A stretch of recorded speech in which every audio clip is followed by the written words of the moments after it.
And you also get a lot of J.K. Simmons near the end, and I like him even though his story don't make any goddamn sense here either. But he's always good in whatever he's in. Mm-hmm. Yeah, and I'm not going to talk... Elevates the material. Oh, yeah, he does. And I ain't talking shit about him because he could beat my ass. He's jacked, man. He's built. God damn, y'all don't talk shit about J.K. Simmons. No, he was great in the movie. He was the best thing in the movie. You heard me right, J.K.? Me and you were cool. He's looking at you. I don't think you're serious.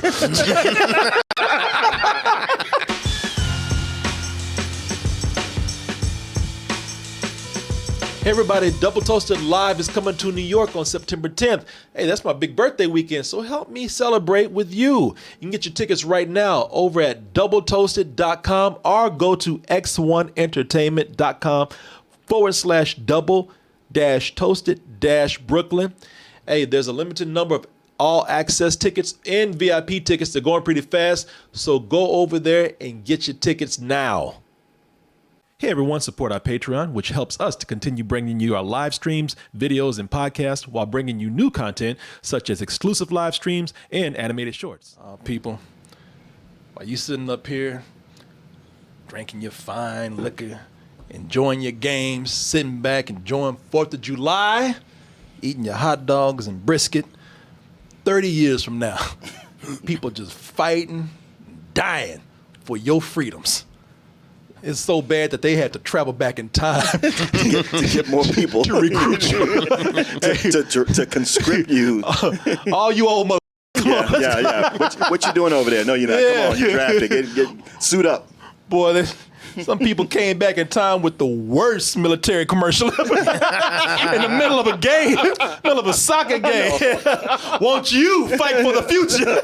Yeah, but that's what we get for the Tomorrow War. People just enjoying a nice soccer game, and some assholes from the future had to disrupt it and say, you know what, 30 years from now, we are you, and we're fighting not just for you, but for all humanity, for the planet as we know it. It's an alien invasion of the worst kind. Now, these are not intelligent aliens. These are wild creatures who are pretty much just a parasite, a disease for this planet, wiping everything out that they can. Just because they're a bunch of galactic assholes. Really, they are. They're just like hungry. Just hungry and mean about it. And destructive. Yeah. And vindictive. Yeah, that's like somebody grabbing your plate of food. Give me this shit, bitch. You're right. And by the way, I want you to... Yeah, just assholes, man. They're just destroying anything within sight. Hence Chris Pratt to save the day. He said, hey, no, I still got my good body. Still got my abs. He's a guy that pretty much, he... Right before the recruitment, the recruitment from the future happened, he sat down and said, oh, you know what? I ain't shit. He got some bad news. He's feeling terrible, almost feeling sorry for himself. He's like, you know what? I just don't have no purpose in life. I'm just a nobody. But he soon learns that he might play a role in the planet's future, a bigger role than he thinks. He might be a more important person than he can ever imagine. Let's go ahead and take a look at this trailer for the Tomorrow. I had to mix up with the Purge. I almost said the Forever Tomorrow. Don't feel bad about that. Why is that? Something I'm going to tell you about this. Oh, okay. All right. Let's go ahead and look at this trailer for the Tomorrow War. You'll be fighting for the world. Is it all right? Yeah. Going to war. Stop talking. Listen. Sorry, when I'm nervous, I talk. I'm like a 90s. Shut the up! You know what? That's the first place looking like, you know what? Just kill him right here. Somebody just put a bullet through his head. Shit, he ain't gonna last. And on top of that, he gonna get everybody else killed. Light him up!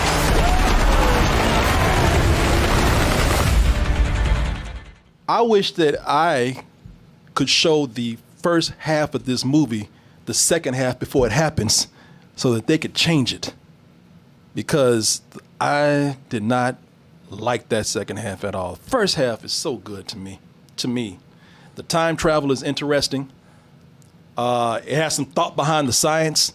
They do a lot of cool things with time travel here. It has to be people over 40 years old. I'm not going to spoil a lot of things for him. Just saying, I'm not going to explain why, but they tell you it has to be people 40 or above. And some of those people are fine. Some of those people are physically fit. Some of those people ready. Some of those people going to save the world, ready to go Rambo on these motherfuckers. And I'm not trying to be ageist, but most of those motherfuckers just don't need to be there. Well, that was something I liked in the beginning as well, is that they show that they've drafted all the people who are professional, who are military, who are experienced, and they've all died. So now they're just picking anybody. And you can see it at the beginning. When we picked this up, all the good people, they gone. Yeah. It's like, you look at these and it's just a bunch of, like I said, some of them are fine, man, but a lot of these old motherfuckers who are out of shape, they don't even know where they're going. Yeah, she just lost. Yeah. Yeah, we going the right way? Yeah. She just lost, man. Still in the regular clothes. Yeah. Khaki pants, cargo shorts. Yeah, and it's just, you look at this and it's just what they're doing here, and it's just kind of like, what, humans are done. Yeah, they're just like, we lost. don't have time to train you. We just need bodies. Cannon fodder. Yeah. Something Shit. that will delay the aliens for 5 minutes. They or can't so. even go out there. They don't even do basic training. They tell them we ain't got time for this shit. Just go out there and Yeah, shoot something. Here's a gun. Yeah, just blast just something. I don't give a fuck. They got, and the money's there, man. The money's here in yeah. this. They have a lot of great stuff in here, man. The creature design is incredible. I love the creature design here. They look like people that would fuck up the earth. Or creatures that would fuck up. They got, I don't know, they move so fast. I think they got like 20 legs. they have tentacles that shoot infinite ammo, spikes. They move quickly. Teeth, they ain't even got no lips, so you can see how you can just forever look at their fangs right there, man. And they had a stairwell scene here where people are just trying to, they realize quickly, like, look, we ain't doing nothing, so they just run. And it really is tense. I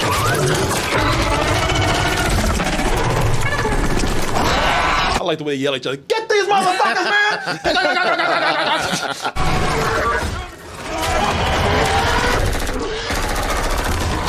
Oh, when I saw this, I was like, man, hey, they would fuck those quiet place creatures up, man. They look like something that will actually decimate the planet. I believed in that destruction right there. Cool. They got some really cool set pieces, man. They do something where they accidentally mess up the jump. And just Oh, yeah. It's like, no wonder all your troops are dying. Yeah, you killed half of them. They just drop people in the middle of the city. In the middle of the sky. From 20 stories up. People lucky they land into a kiddie pool. Yeah, it's something. Chris Pratt is good. I like Chris Pratt, man. He carries a lot of the film at the start. He's good and he's likable. He's charming, yeah. Yeah, he's Chris Pratt. Yeah, it's good. Good to do a job. Look, let's just call it what it is. It's Star-Lord.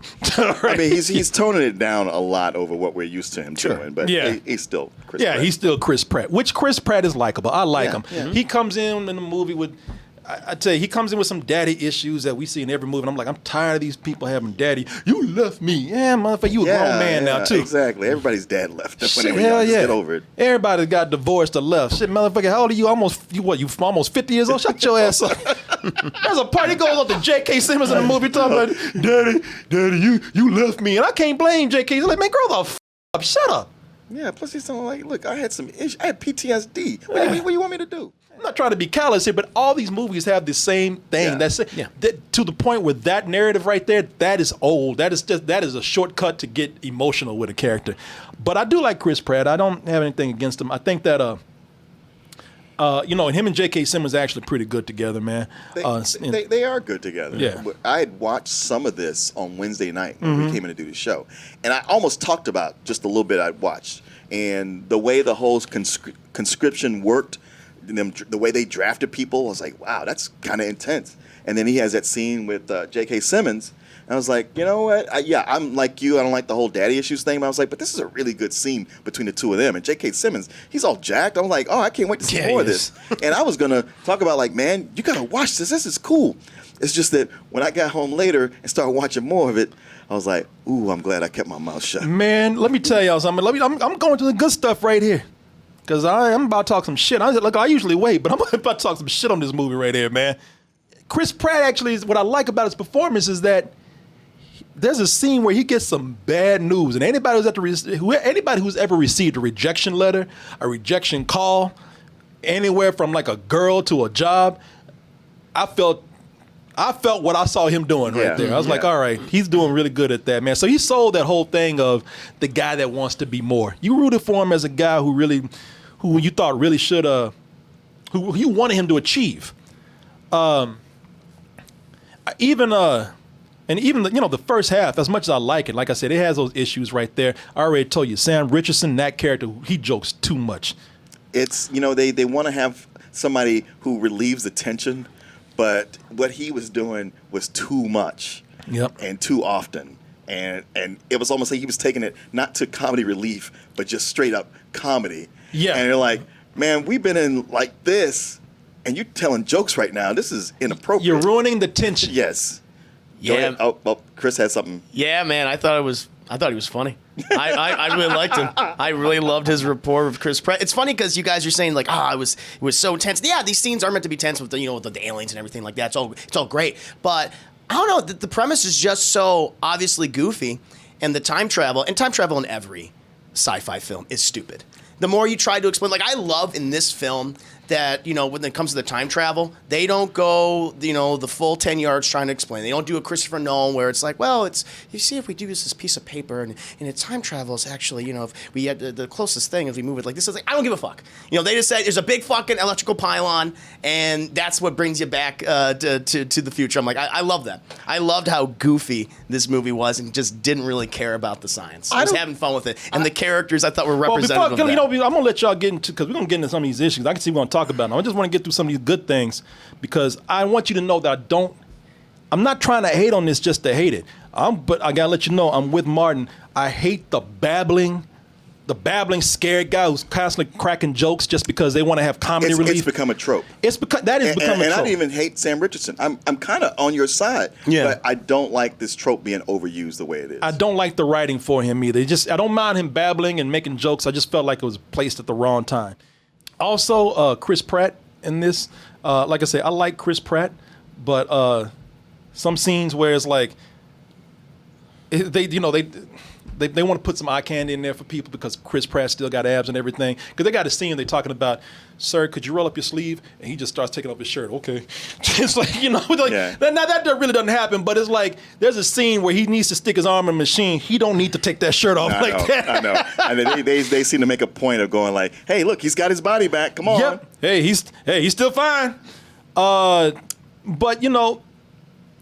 there's even a point in the movie where it would start to go downhill for him because there's a time where this movie just turns into a shooter. It turns into a video game shooter, man, where they're just going in and just shooting as many aliens as they can, and the cleverness disappears, and they're just shooting things. Then comes this twist, and I'm not going to say what it is. Comes this twist, and it's like, all right, that's a little coincidental, but that's very interesting. It's like, goddamn, Tomorrow War, you just full of surprises, ain't you? I'm actually having fun with it. And at a moment where it kind of dropped for me a little bit. At this moment, I'm into it. I'm like, shit, Tomorrow War, nice party, man. Bang, bang, yeah. bang, bang. Shit, I'm having a good time. And the movie's like, well, that's too fucking bad. Everybody, get the fuck out. Huh? You got 30 minutes to drink up. Get the fuck out. It's the last 45 minutes of this movie, after all this good shit I've been having fun with, they just rush through that to the point where they ain't really trying to think about anything that was remotely as clever as they were doing before. The movie's 2 hours and 18 minutes. So maybe, that's a good run right there. But for 45 minutes is a good chunk where, before the first half had cool time travel, action scenes, good creature designs, all that shit just drained their brains because whatever they were doing for that's gone in the second half. How do we defeat the creatures? I don't give a fuck. Just get this over with, man. Just shut up. I want to go. That's the way I actually felt by this. Everything is explained by coincidence, something really corny, or just our luck, or just not explain it at all. Hey, you figure it out. For me to tell you these things would be to spoil things for you. And maybe those things don't bother some people, and that's cool. because it does move the movie along if they don't have to do it, But for me, those things that weren't explained were just so bad to points that it didn't even make sense for the movie. And I know you remember this. There's a scene where they got the solution to kill all the aliens. They have the answer. And the government has spent all this money, wasted all these lives on trying to kill these creatures. And the moment somebody says, I got it, the government says, nah, that's too expensive. Yeah. I was like, what? Really? Yeah. It's too bad because there's some good stuff in here. But, this is where I let y'all have it, man. I want to hear what y'all have to say because it sounds like you guys, and maybe me, are on two different opinions right here. I don't know. Maybe we're all coming in at different places. Yeah, well, we are. I can only say for myself that. Uh-oh, setting the glass. You motherfuckers.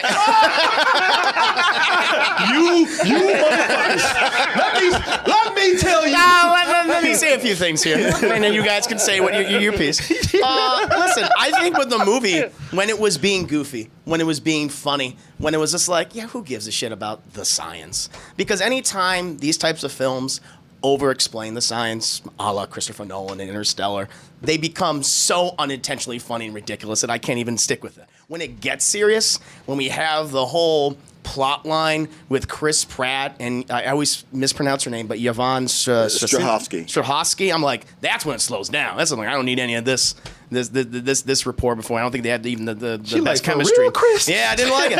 I thought that felt dry, that felt trite, and you can guess what that all is. And I'm just like, okay, let's get back to the action. Let's get back to the report he had with his squad, because that's what I love about this movie. The whole premise, it's a bunch of 40 schlubby-year-olds, office drones, soccer moms, being forced to do these tasks, which they are not qualified at all. And that's where the movie is at its strongest point.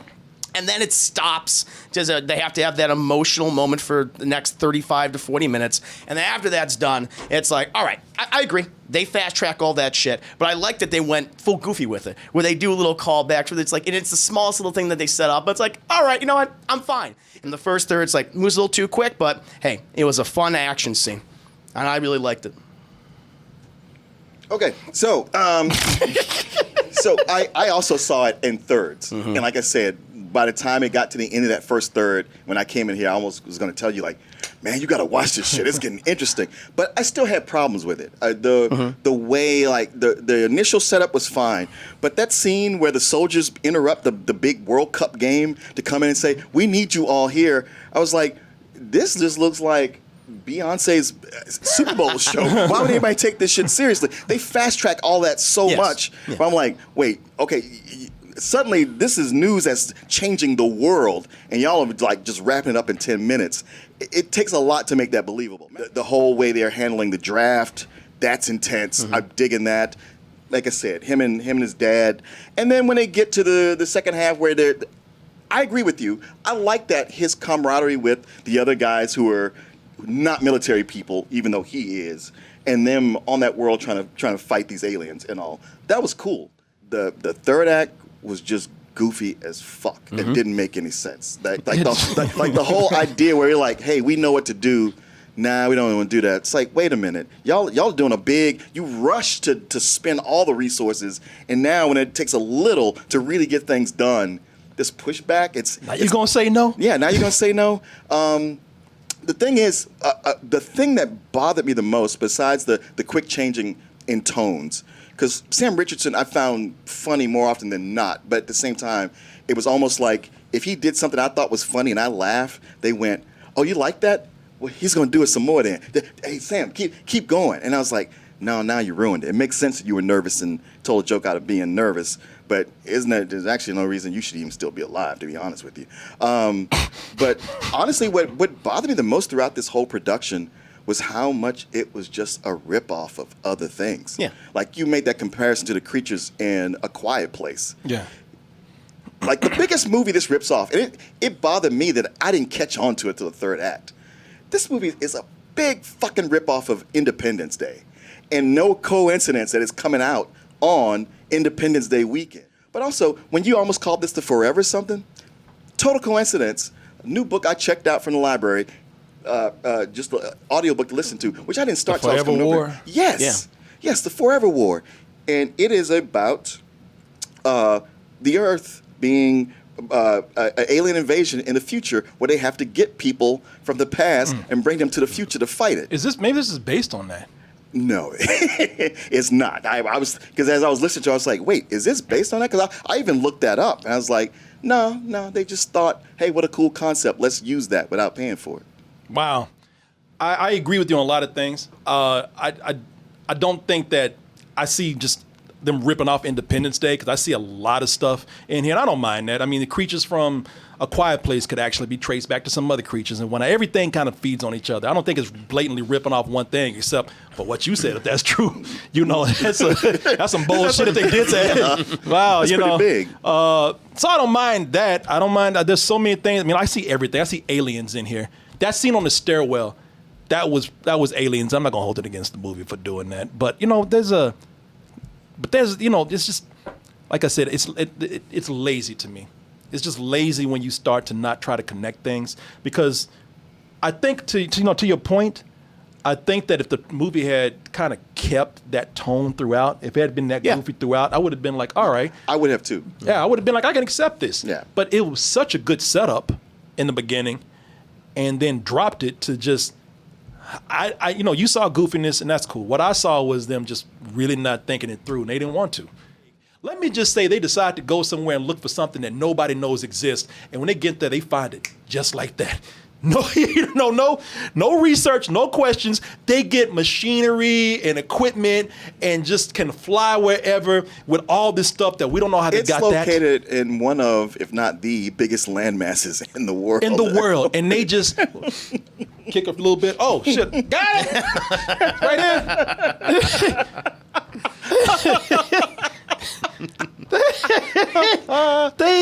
They things like that, man. They need.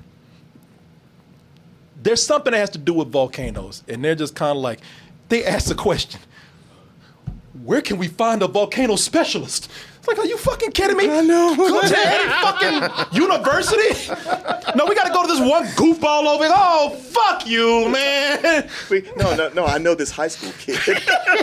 I thought it was funny. And that's the thing. If the movie had been a comedy the whole time, I'd go with it. Like, fine.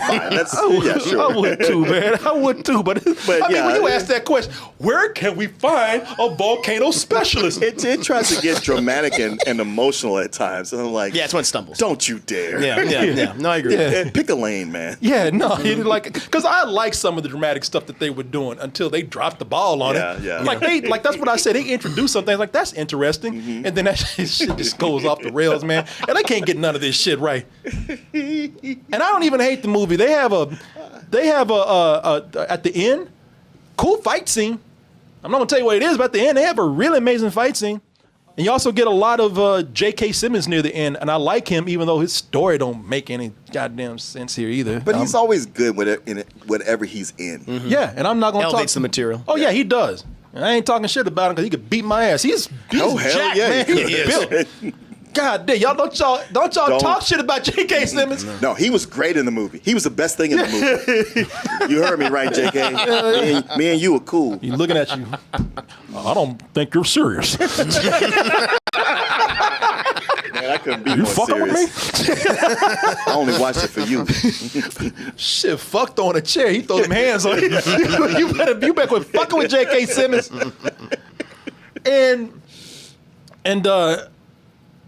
I got scared and lost my train of thought right here because I'm looking at him. Oh, that's what I was gonna say.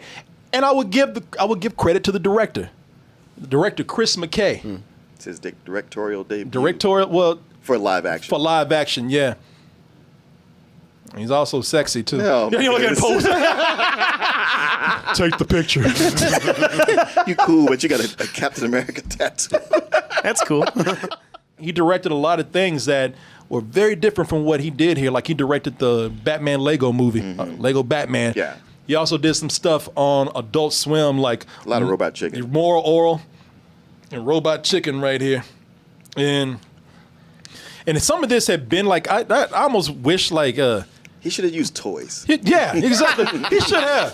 Because the Stop motion. Loved it. Oh yeah, because the second half of this movie is a goddamn Robot Chicken episode. Even that chicken is shaking his head, man. This is way too much, man. You making this too easy, man. Listen, production is very good. And as I keep saying, the setup in the first half, I enjoyed the first half very much. My wife and I, we were like, this is not great, but because I watched this in halves. I watched it in thirds. We watched it in thirds. Like, we watched the first half, and we ended it at that twist right there. And we were saying, you know what? This is not great or anything, but, man, this is good. This is really good. This is a lot of fun. And we were admiring how smart some of it is. They actually had some smart science fiction. Yeah. It's rushed, that second half. But you know what? It's a mildly enjoyable experience watching it from home. So I give it a rental. I don't hate it. I have fun with it. It's a rental for me. Because of the good part, especially the setup, I also felt like it was a rental. It was just one where the longer it went on, I didn't hate it, but I did like it less and less. I think it's well at home on Amazon, and I definitely think it's worth watching. Give it like a low matinee. Oh, matinee. All right, then. All right.